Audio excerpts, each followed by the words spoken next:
Poudre, absolu, extrait, arôme, concentré, la vanille se décline. Son parfum subtil fait partie de notre patrimoine commun et propose un voyage qui éveille tous les sens. On le retrouve dans les plats traditionnels polynésiens, comme aux tables des grands chefs, dans la confection de cosmétiques et parfums de luxe et même dans la médecine.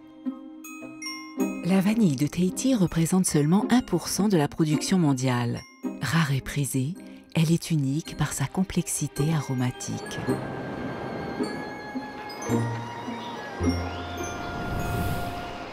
Taha, surnommée l'île Vanille, a bâti sa réputation sur cet or noir. Dans les ombrières, entre juillet et septembre, des marieuses comme Jocelyne Boukansan fécondent artificiellement une par une les fleurs éphémères qui feront naître les précieuses gousses de vanille. Il faut savoir qu'une fleur représente une gousse de vanille. Donc une gousse de vanille, si la fleur elle est pollinisée. Donc on est obligé de faire à la main. Une fleur oubliée, c'est une gousse perdue. La fleur, c'est la fleur de la journée. Hein. Une fois qu'elle est mariée, c'est comme un bébé. Il faut attendre 9 mois pour la récolter. Là, elle a été mariée il y a une semaine. Et ici, j'ai oublié de marier. Donc, elle est perdue. Au bout de 3-4 mois, on a ça. Les gousses, elles sont là. Donc, ils ont perdu le ombilical, le cordon ombilical. Le pitot, on appelle chez nous. Donc, je dois encore attendre 5 mois pour la récolter. Et cette variété-là, elle mûrit au pied. La récolter avant, nous, on appelle ça de la vanille immature. Elle a pas toutes ses facultés aromatiques et olfactives. Quand c'est cassé à maturité, il y a tous les éléments sont tous réunis dans la gousse. C'est du travail quand même. Hein? À partir du moment où tu plantes, en général, il faut attendre 1 an pour avoir quelques fleurs. Mais 2 ans, c'est vraiment le maximum. Vous avez plein de fleurs après.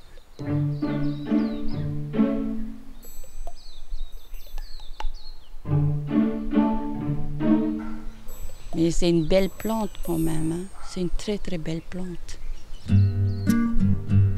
Une belle plante au parcours étonnant. Comment la vanille, originaire du Mexique, est-elle arrivée en Polynésie? La légende raconte qu'au XVIe siècle, le conquistador Hernán Cortés aurait dégusté du cacao parfumé à la vanille offert par l'empereur aztèque. Mais le secret de cette vanille, fécondée naturellement grâce à l'intervention d'une abeille endémique, resta bien gardé pendant près de 3 siècles. Il a fallu attendre 1841 pour qu'à l'île de la Réunion, un jeune esclave de 12 ans, Edmond Albius, trouve comment féconder artificiellement la fleur du vanillé. C'est l'amiral Hamelin qui introduit les premières lianes de vanille à Tahiti en 1848. 2 ans plus tard, l'amiral Bonnard importe de nouvelles boutures. Les sélections entre ces espèces font naître l'hybride que nous connaissons aujourd'hui sous le nom de Vanilla X tahitensis. La culture à grande échelle commence vers 1880. En valeur, la vanille est au second rang des produits exportés jusqu'en 1925, avant d'être dépassée par l'industrie florissante du moment, le phosphate. L'année 1949 enregistre une production record de 300 tonnes. Mais l'embellie est de courte durée. En 1960, le gouverneur écrit au président de l'Assemblée territoriale. Les productions majeures, copra, vanille, café, sont entrées depuis quelques années dans une phase de déclin. Il faut former les agriculteurs de demain et créer des plantations pilotes. Malgré les mesures mises en place, c'est la chute vertigineuse. La faute, dit-on, à la dégradation des sols et au retard pris par les cultivateurs dans la régénération des plants. En 2019, 13,5 tonnes de vanille sont exportées avec un prix au kilo qui avoisine les 57 000 francs pacifiques, un véritable or noir.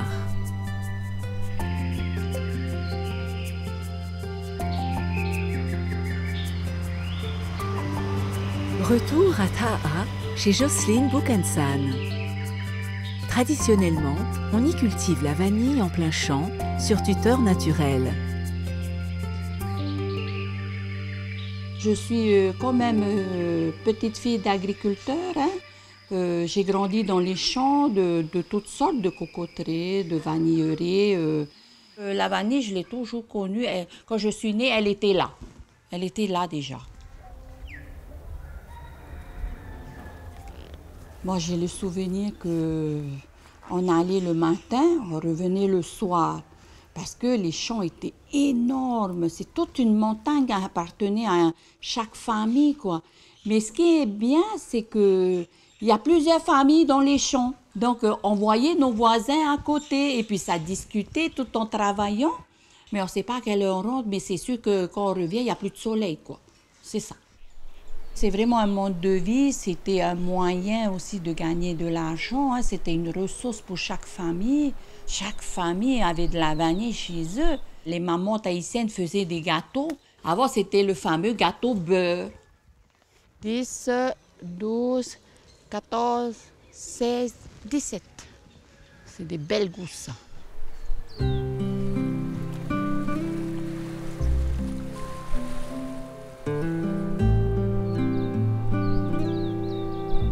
La vanille, c'est le terroir. Hein. Je sens mon île. Hein. Quand je sens la vanille, je sens mon île, cette puissance de la terre qui vient et puis le naturel qui l'entoure. Hein. Je parle de ça, pour moi, c'est précieux, hein, cette vanille. Elle est précieuse. C'est un produit quand même digne de ce nom, quoi. Pour moi, je lui dois le respect parce qu'elle est plus vieille que moi. C'est l'odeur du gâteau de ma grand-mère que je sens. Hein. C'est très important parce que c'est la douceur. Voilà. Pour définir la vanille, c'est ça. C'est la douceur de ma grand-mère que je retrouve là-dedans.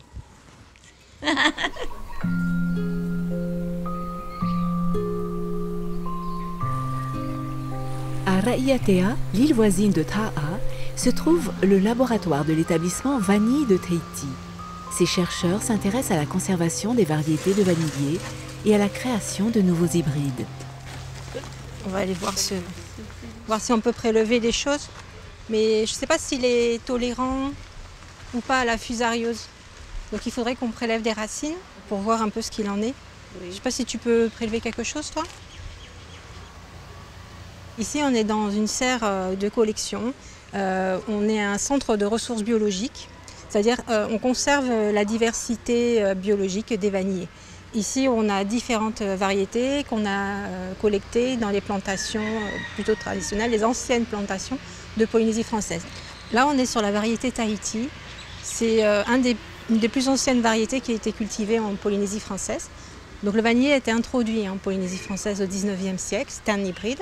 On l'appelle Vanilla X tahitensis, le X désignant l'hybride. C'est un hybride en fait entre deux espèces qui sont Vanilla planifolia et Vanilla odorata, les deux étant originaires du Mexique. Et donc ici en Polynésie française, on a des hybrides Vanilla X tahitensis, mais on n'a pas qu'une seule variété.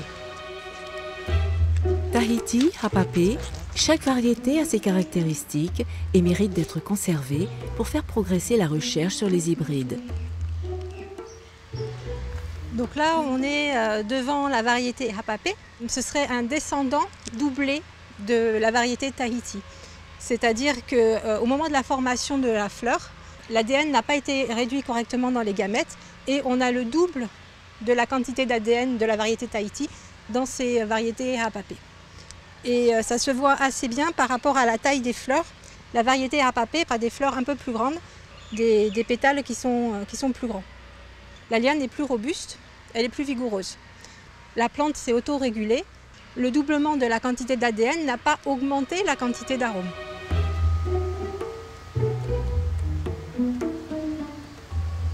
Ce conservatoire, en fait, c'est la sauvegarde de la diversité génétique de la vanille de Tahiti. Parce que pour l'instant, on ne trouve dans les plantations que les variétés Hapapé principalement. On va trouver aussi un peu de variétés Tahiti. Mais il y a d'autres variétés qu'on veut développer.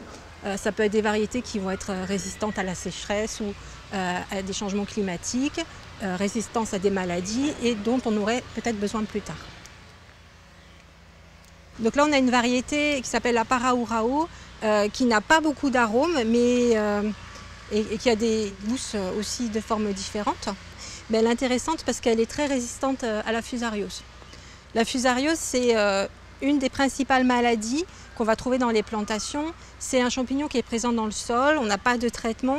Le champignon peut rester 10 ans dans le sol et en fait, il faut vivre avec. Donc, il y a des variétés qui arrivent à tolérer la fusariose. Elles ne sont jamais totalement résistantes, mais certaines plantes ont développé des barrières. Donc cette variété, elle nous intéresse parce qu'on va essayer de comprendre ce qu'elle a dans son ADN qui permet d'avoir cette résistance à la fusariose. Donc ça, c'est ce qu'on étudie au laboratoire.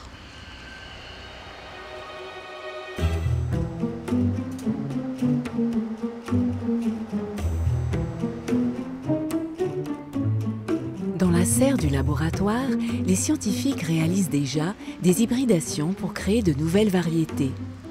Mais la recherche entre dans une nouvelle ère. Prochaine étape, le séquençage entier du génome de la variété Tahiti. Il permettra de mettre au point un outil de sélection afin d'identifier les gènes capables de résister aux maladies, de donner une meilleure qualité aromatique ou de fleurir sous des chaleurs extrêmes.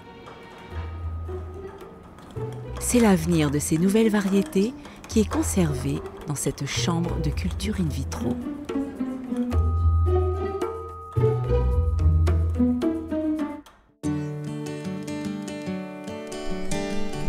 À Ra'iatea, on cultive aussi la vanille sous ombrière. Si tous les éléments aromatiques sont concentrés dans la gousse de vanille, une fois cueillie, c'est l'étape de la préparation qui commence. Titulaire du diplôme de préparateur, Frankie Tawatiti a appris cet art qui consiste à révéler les arômes. La gousse, quand elle est récoltée sur la liane, elle est récoltée à pleine maturité, donc elle a commencé à virer du vert au jaune et du jaune au brun. Et elle est vraiment bien mûre quand elle est toute noire. Là, on est dans la phase de préparation, de séchage de la vanille, donc des gousses de vanille. Donc on fait des ballots, donc des sacs d'environ 10 à 15 kg. Et puis on les expose au soleil comme ça, pour qu'elles puissent capter en fait la chaleur du soleil. Au bout d'1 heure, 2 heures, en fait, on va rentrer les sacs qui sont vraiment bien chauds. On va démarrer un processus de transpiration. Ce processus de transpiration va éliminer en fait l'eau qui se trouve à l'intérieur de la gousse et transformer petit à petit, fait une transformation pour avoir de l'huile. Et c'est pour ça que les gousses qu'on regarde actuellement, elles sont brillantes parce qu'elles doivent être brillantes. Donc c'est la présence d'huile dans la gousse de vanille. Et ça, cette étape de préparation va durer 3 à 4 mois en moyenne. La vanille, elle est vraiment prête et bonne à consommation lorsque le taux d'humidité varie entre 45, 50, maximum 55%. Lorsque la vanille a un taux d'humidité supérieur à 55%, il y a encore trop d'eau à l'intérieur. Et en fait, cette présence d'eau crée l'amertume quand on goûte la vanille. Donc il faut vraiment respecter ce taux d'humidité pour avoir la qualité dans le produit fini. Tu vois la gousse? Vas-y, masse ta gousse. Et tu dois sentir à l'intérieur si tu sens la membrane interne ou pas. Regarde la différence entre celles-là. Vas-y, touche celle-là. Tu sens à l'intérieur, c'est encore épais. Hein? Voilà. Celle-là, la gousse, elle est quasiment prête. Fais voir la tienne. Ben, celle-là aussi, elle est prête. En fait, c'est en la massant qu'on va sentir si la gousse, elle est prête. Donc ici, quand je passe mes doigts sur la gousse, je sens à l'intérieur qu'il y a une membrane qui est encore présente. Et cette membrane-là, ben, elle est encore gorgée d'eau. La vanille de Tahiti, comme la perle de Tahiti, c'est un produit d'exception. La vanille de Tahiti, elle va tirer sur différentes notes. Il y a chocolat, réglisse, anis. Donc c'est ces notes anisées qu'on retrouve dans cette palette aromatique.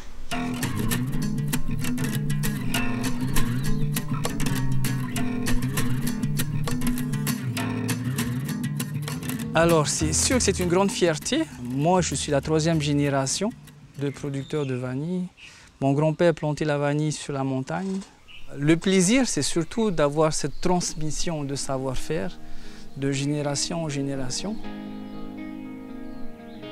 La transmission d'une passion qui a assurément de beaux jours devant elle.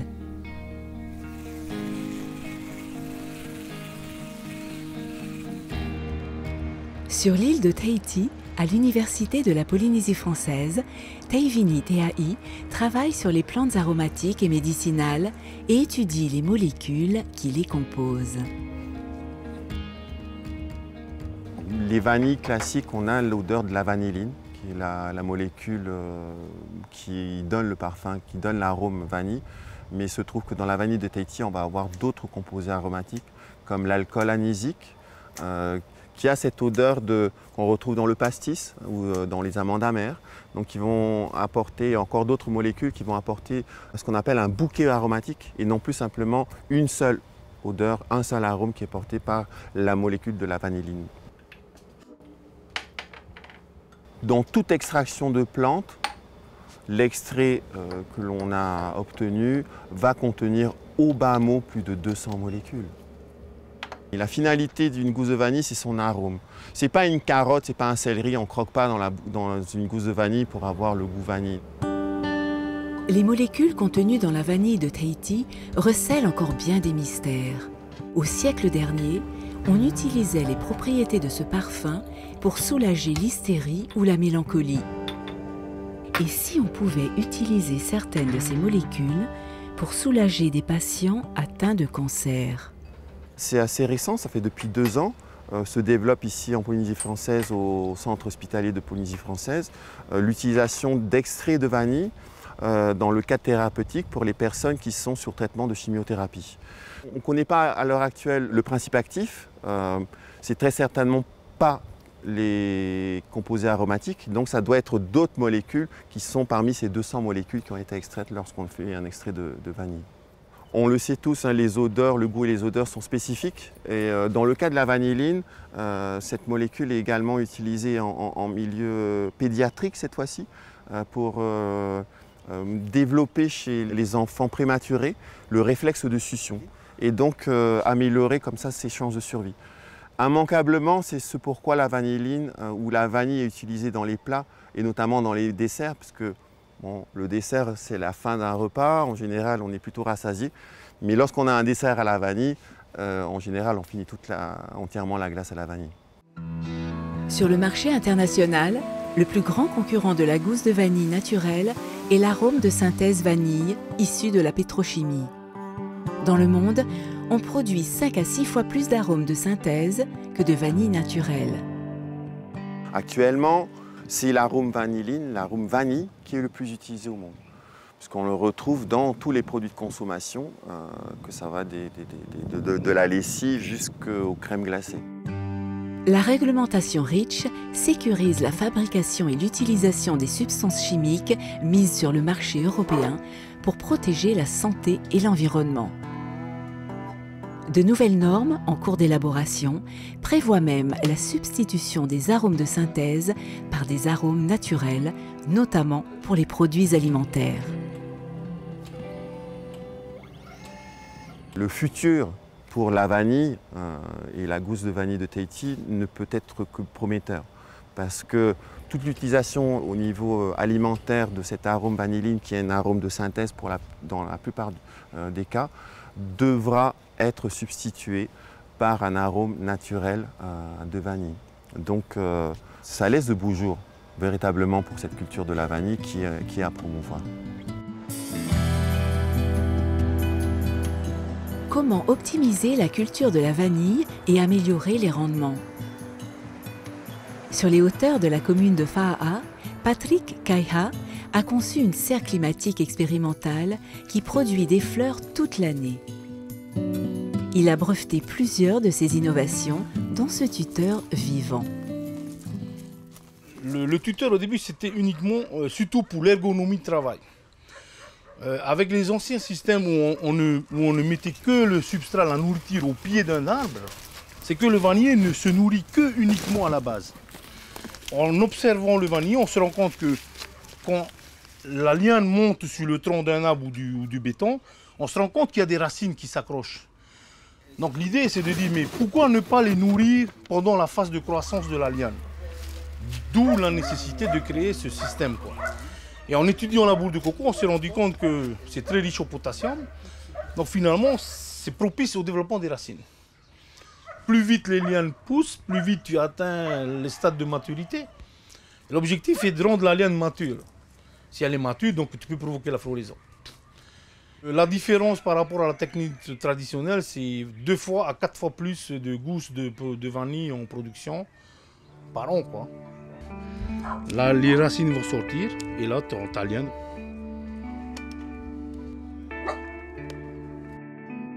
Ce n'est pas une finalité. La gousse est une matière première. Donc il y a plusieurs possibilités, quoi. D'ailleurs, Coco Chanel, c'est issu du fragrance de vanille. Donc nous, on peut créer aussi un Coco Chanel numéro 8, je ne sais pas quel numéro, avec notre arôme vanille. Donc la gousse de vanille n'est qu'une matière première. Une matière première qui, une fois transformée en poudre, peut aussi être utilisée dans la fabrication de cosmétiques. Direction Mahina. Inventer d'autres produits à partir de la vanille pour valoriser cette matière première locale, c'est le défi que s'est lancé Milanda Nissen, artisane en savonnerie. Pour confectionner ces produits, elle utilise la gousse et la poudre de vanille et propose une expérience sensorielle différente. Par rapport à la création de mes savons, c'est plus une idée qui va mûrir dans le temps. Je vais prendre 2 ou 3 ans pour me décider à la fois sur le motif, la forme, mais aussi au niveau de la recherche, de la sensation olfactive que tu vas avoir. C'est plus des effluves, un savon. Au moment où tu prends ta douche, tu es sous l'eau chaude, tu as cet effluve qui va venir vraiment. On n'est pas sur un parfum, on est sur une effluve. Et donc, c'est de la recherche d'abord pour pouvoir marier les senteurs. Donc, je travaille à base de monoï et d'huile végétale, parfois des huiles essentielles. Donc, il faut travailler ces synergies.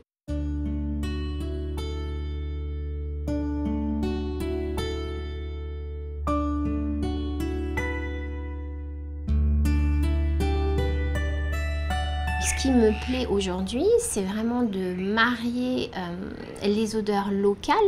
Donc ça va être de la tiare, du ylang-ylang, de la vanille. Alors les produits locaux, on va dire que c'est 90% de ma matière première. Ça me paraissait logique d'utiliser des parfums naturels pour mettre en avant aussi tout ce que l'on a sur notre territoire. Donc, et pour travailler aussi des matières premières nobles et qui sont très intéressantes. La vanille, donc, c'était important parce que c'est vraiment un souvenir d'enfance. C'est une odeur qui est à la fois voluptueuse, ronde, hormone-like. On dit ça en général quand on aime une odeur. Et on la retrouve souvent dans les parfums, on la retrouve un peu partout, mais c'est vrai que chez nous, elle était dans la cuisine. Et donc on la mangeait, on la sentait. Elle était aussi dans le rhum, parce qu'on parfume le rhum avec la vanille. Et c'est vrai qu'au niveau de mes savons, je ne voyais pas faire une gamme sans faire un savon à la vanille.